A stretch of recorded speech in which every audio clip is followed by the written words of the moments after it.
For 9 years, my wife's family called me the charity case. When I got rich, they suddenly didn't remember signing a prenup. Her dad even brought a lawyer to dinner.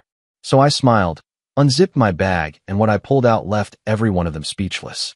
I, 32M, grew up in a trailer park with a single mom who worked 3 jobs just to keep us afloat. When I met my wife during our sophomore year of college, I was surviving on ramen noodles and student loans while she came from old money, the kind of family that had a country club membership passed down through generations. Her family made their feelings about me crystal clear from day one. During our first dinner together, her father looked me up and down like I was something he'd scrape off his shoe. He asked what my father did for work, and when I explained he wasn't in the picture, the silence that followed was deafening. Her mother's tight smile said everything. I was beneath them, a mistake their daughter would hopefully outgrow.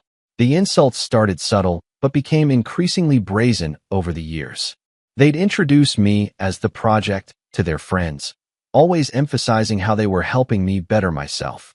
At family gatherings, they'd discuss expensive vacations and investments right in front of me, then apologize with fake concern about how uncomfortable it must be for someone in my position to hear such things.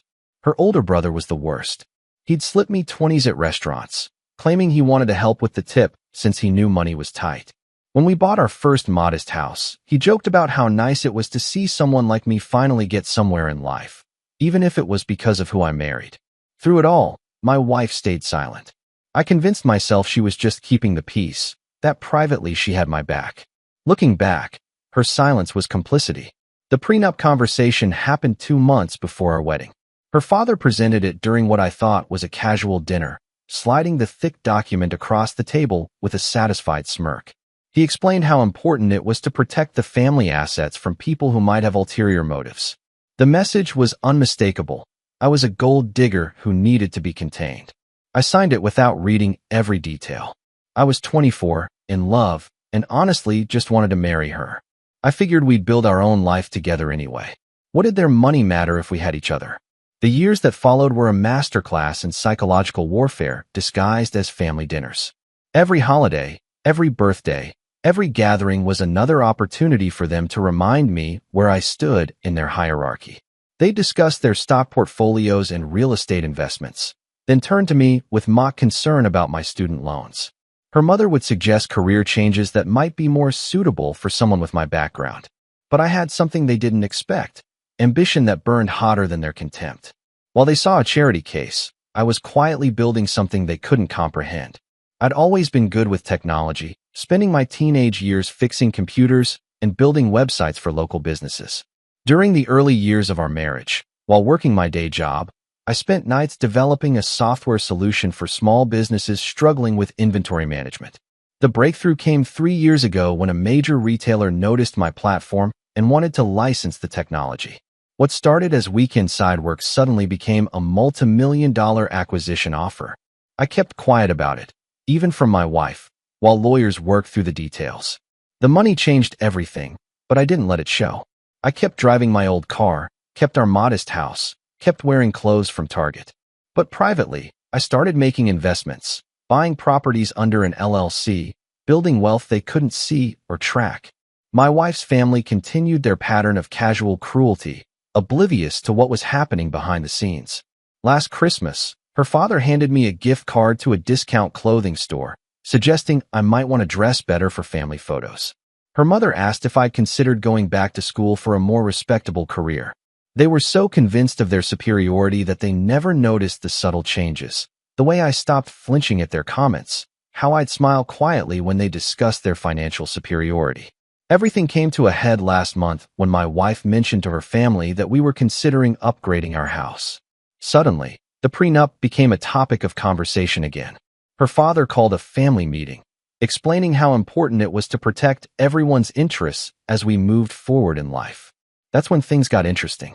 Her brother suggested maybe it was time to revisit our financial arrangements, perhaps put some additional protections in place. Her mother worried aloud about what might happen if our marriage didn't work out, given how much they'd invested in helping us over the years. My wife finally spoke up, but not in the way I'd hoped. She agreed that maybe we should look at updating our agreements, just to be safe. She talked about protecting the family assets and making sure everyone was comfortable with our financial boundaries moving forward. I realized then that 9 years of marriage hadn't changed anything.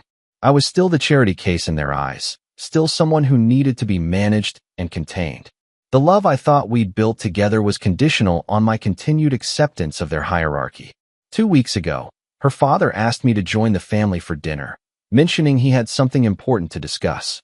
When I arrived at their mansion, I found not just the usual suspects, but also a man in an expensive suit who introduced himself as the family's attorney. Her father launched into a prepared speech about family wealth and responsibility. He explained how much they'd invested in our relationship over the years, how they'd always treated me like a son, how they wanted to make sure everyone was protected as we moved into the next phase of our lives. The lawyer slid new documents across the table, updated prenups, revised financial agreements, documents that would essentially lock me out of any significant assets for the duration of our marriage and beyond. Her father smiled that familiar condescending smile and explained how these new arrangements would give everyone peace of mind. Her mother chimed in about how this was really for my own good, that it would remove any pressure I might feel about contributing financially to the family. Her brother nodded along, suggesting this would actually be liberating for me. No expectations, no stress about keeping up with their lifestyle. My wife sat quietly, just like she had for 9 years. When I looked at her, she gave me a small nod, as if encouraging me to go along with their plan. I listened to the whole presentation, their lawyer explaining various clauses and protections, their family taking turns reassuring me that this was all perfectly normal for families of their stature. They had this whole performance planned out, confident that their charity case would sign whatever they put in front of him. When they finished, her father leaned back in his chair with satisfaction and asked if I had any questions. The room fell silent, all eyes on me, waiting for my compliant response. That's when I smiled and reached for my bag. I unzipped it slowly, maintaining eye contact with her father as I pulled out a thick folder. I set it on the table with the same casual confidence he'd used when presenting the prenup 9 years ago. I explained that I'd brought some documents of my own, financial statements, property deeds, bank records, investment portfolios. I watched their faces change as I laid out the evidence of wealth that dwarfed their family's net worth. The software company acquisition was just the beginning. I'd been buying properties, making investments, building businesses they never knew existed. While they were busy treating me like their pet project, I'd quietly become wealthier than all of them combined. Her father's face went through several shades of red as he processed the numbers. Her mother's mouth fell open when she saw the property deeds, mansions, commercial real estate, investment properties across multiple states. Her brother just stared in stunned silence. But the real shock came when I pulled out the final document, a forensic financial analysis I'd commissioned, tracking every penny they'd ever spent on me over the years. Dinners, gifts, vacations they'd graciously included me on. It totaled less than what I now made in a single day. I explained that I'd kept detailed records of every insult, every condescending comment, every moment they'd made me feel small. Not because I was plotting revenge, but because I never wanted to forget where I came from or how they treated me when they thought I had nothing.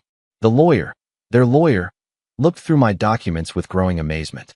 He quietly pointed out to her father that my financial position made their proposed prenup completely pointless. In fact, given the assets I'd accumulated during our marriage, my wife might actually be entitled to a significant portion of my wealth if we divorced. That's when the dynamic in the room shifted completely. Her father, the man who'd spent 9 years calling me a charity case, suddenly became very interested in discussing our marriage as a partnership. Her mother started talking about how proud they'd always been of my ambition and work ethic. Her brother mentioned how he'd always known I had potential. My wife finally found her voice, but it wasn't to defend our marriage or apologize for her family's treatment. Instead, she wanted to know why I'd hidden my success from her, why I'd let her family continue treating me poorly when I could have stopped it years ago. I looked at her, really looked at her, and realized she was more upset about being left out of my success than she was about her family's behavior. She wasn't angry at them for humiliating me. She was angry at me for not sharing the information that could have elevated her status in their eyes. I told them I needed time to think about their proposals, gathering my documents, and excusing myself from their suddenly very respectful dinner table. As I walked to my car, I could hear heated discussions beginning inside their house. Update 1. The next few days were revealing in ways I hadn't expected. My wife's behavior completely changed once she understood the scope of my financial situation. Suddenly, she was interested in my work, asking detailed questions about my investments and business ventures. She wanted to know about properties I owned, future projects I was planning, potential returns on various holdings. Her family's transformation was equally dramatic. Her father called multiple times, wanting to discuss investment opportunities and business partnerships. Her mother invited me to lunch, eager to introduce me to her social circle. Her brother suggested we should start a family business together, combining our resources and expertise. But their motivations were transparent. They weren't apologizing for 9 years of treating me like garbage. They were repositioning themselves to benefit from my success. The same people who'd made me feel worthless were now trying to figure out how to attach themselves to my wealth. My wife pushed hardest for immediate changes to our lifestyle. She wanted to move into a bigger house, join exclusive clubs, travel to expensive destinations. When I hesitated, she accused me of being selfish with money that belonged to both of us. The irony wasn't lost on me. She'd supported a prenup designed to keep me away from her family's money, but now expected full access to mine. I realized I was seeing her clearly for the first time. The woman I'd loved for 9 years had been complicit in her family's treatment all along. She'd never defended me because she'd never disagreed with their assessment. I was a project to her too, just one she'd hoped would eventually pay off. Update 2. 3 weeks after the dinner revelation, I made my decision. I contacted a divorce attorney, not the family lawyer who'd witnessed my humiliation, but someone with no connections to their social circle. I wanted someone who understood complex asset protection and could handle what was about to become a very messy separation. My wife found the divorce papers when she came home from shopping for furniture for our house upgrade. She'd spent the day looking at expensive pieces, planning renovations, assuming my money would fund her new lifestyle. The papers were my answer to her assumptions. Her reaction was explosive. She accused me of trapping her, of being manipulative and secretive. She claimed I'd married her under false pretenses, that I'd hidden my potential wealth and success. The entitlement was staggering. She felt deceived because I hadn't telegraphed my future earning potential during our courtship. Her family's response was swift and predictable. Her father immediately called, not to apologize or make amends, but to discuss settlement negotiations. He wanted to understand my intentions, to find out what I was planning to offer his daughter in the divorce. When I explained that she'd have to settle for whatever the prenup entitled her to, the conversation became heated. The prenup they'd insisted on, the document that was supposed to protect their assets from someone like me, had some interesting clauses. It protected premarital assets and inheritance, but it also limited spousal support and property division. Most importantly, it contained specific language about lifestyle and contribution expectations that worked both ways. Her family's lawyer, the same one who'd smugly presented updated agreements at dinner, reviewed the original prenup with growing concern. The document they designed to keep me in my place now limited their daughter's claims on my wealth. The irony was poetic. My wife hired her own attorney, someone recommended by her father's connections.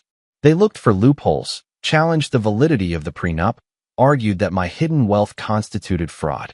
But I'd been careful throughout our marriage. I'd never lied about my income or assets. I simply hadn't volunteered information they never bothered to ask about. The discovery process became a masterclass in family dysfunction. Her attorney demanded detailed financial records, tax returns, business documents. Every filing revealed just how much wealth I'd accumulated while they'd been busy treating me like their charity case. Her family tried multiple approaches to pressure me into a more generous settlement. Her father offered business partnerships. Her mother promised social connections. Her brother suggested we could all benefit from working together. When those tactics failed, they switched to guilt and manipulation, claiming they'd always loved me like family and couldn't understand why I was being so vindictive. Update 3. The divorce proceedings took 8 months, during which my wife's family's true nature became impossible to ignore. They hired investigators to dig into my background, looking for anything they could use against me. They challenged every business decision I'd made, every investment I'd chosen, trying to prove I'd somehow stolen or manipulated my way to wealth. The investigations backfired spectacularly. Instead of finding dirt on me, they uncovered evidence of their own questionable financial dealings. Her father's business had some tax irregularities. Her brother had made some investments that skirted ethical boundaries. Her mother's social club had accounting discrepancies. Their attempts to destroy me ended up exposing their own vulnerabilities. My wife grew increasingly desperate as the proceedings continued. She offered to reconcile, promising things would be different if we could just start over. She claimed she'd finally understood how badly her family had treated me and wanted to make amends. But her proposals always centered around my money, how we could use it, where we could live, what we could buy together. The final hearing was anticlimactic. The prenup held up completely, limiting her settlement to a modest sum that was generous considering she'd brought nothing to the marriage except debt and her family's disdain. The judge noted that she'd benefited significantly from my success during our marriage and that the prenup she'd signed protected both parties equally. Her family attended the hearing, sitting behind her in what I assume was meant to be a show of support. But I could see the calculations in their eyes. They were already figuring out how to distance themselves from their daughter's failure to secure a larger settlement. After the divorce was finalized, I received one final call from her father. He wanted to discuss the possibility of maintaining a relationship despite the marriage ending. He talked about how much he'd always respected me, how he hoped we could continue to be friends, how his door would always be open. I listened to his entire speech, then asked him a simple question. Did he remember calling me a charity case? The silence that followed was longer than the one from our first dinner together 9 years earlier. I told him I remembered every insult, every condescending comment, every moment they'd made me feel small. I explained that my success hadn't changed who they were. It had just revealed who I'd always been. The charity case they'd spent 9 years looking down on had been building wealth and success, while they'd been busy feeling superior about money they'd inherited rather than earned. The irony of the situation wasn't lost on me. They'd insisted on a prenup to protect themselves from someone they saw as a gold digger, never realizing they were the ones trying to attach themselves to wealth they hadn't earned. Their charity case had become everything they'd pretended to be, while their old money family had revealed themselves to be exactly what they'd accused me of being. Today, I live in a house worth more than their family mansion. I employ more people than her father's business ever did. I've achieved everything they claimed was impossible for someone from my background, and I did it while they were busy explaining why I'd never amount to anything. My ex-wife still lives with her parents, unable to afford the lifestyle she'd planned to finance with my success. Her family still has their country club membership and their social connections, but their influence has waned as their financial position weakened and their reputation suffered from the divorce proceedings. Sometimes I wonder what would have happened if they'd simply treated me with basic human decency from the beginning. If they'd welcomed me into their family instead of making me their project. If my wife had defended me instead of staying silent. If they'd seen potential instead of problems. But then I remember that their treatment of me wasn't about who I was. It was about who they were. People who measure worth by bank accounts and judge character by zip codes will always reveal themselves eventually. I'm grateful I learned that lesson before wasting more years trying to earn respect from people who were never capable of giving it. The bag I unzipped that night contained more than financial documents. It held 9 years of proof that their charity case had always been worth more than they were capable of recognizing. And in the end, that made all the difference.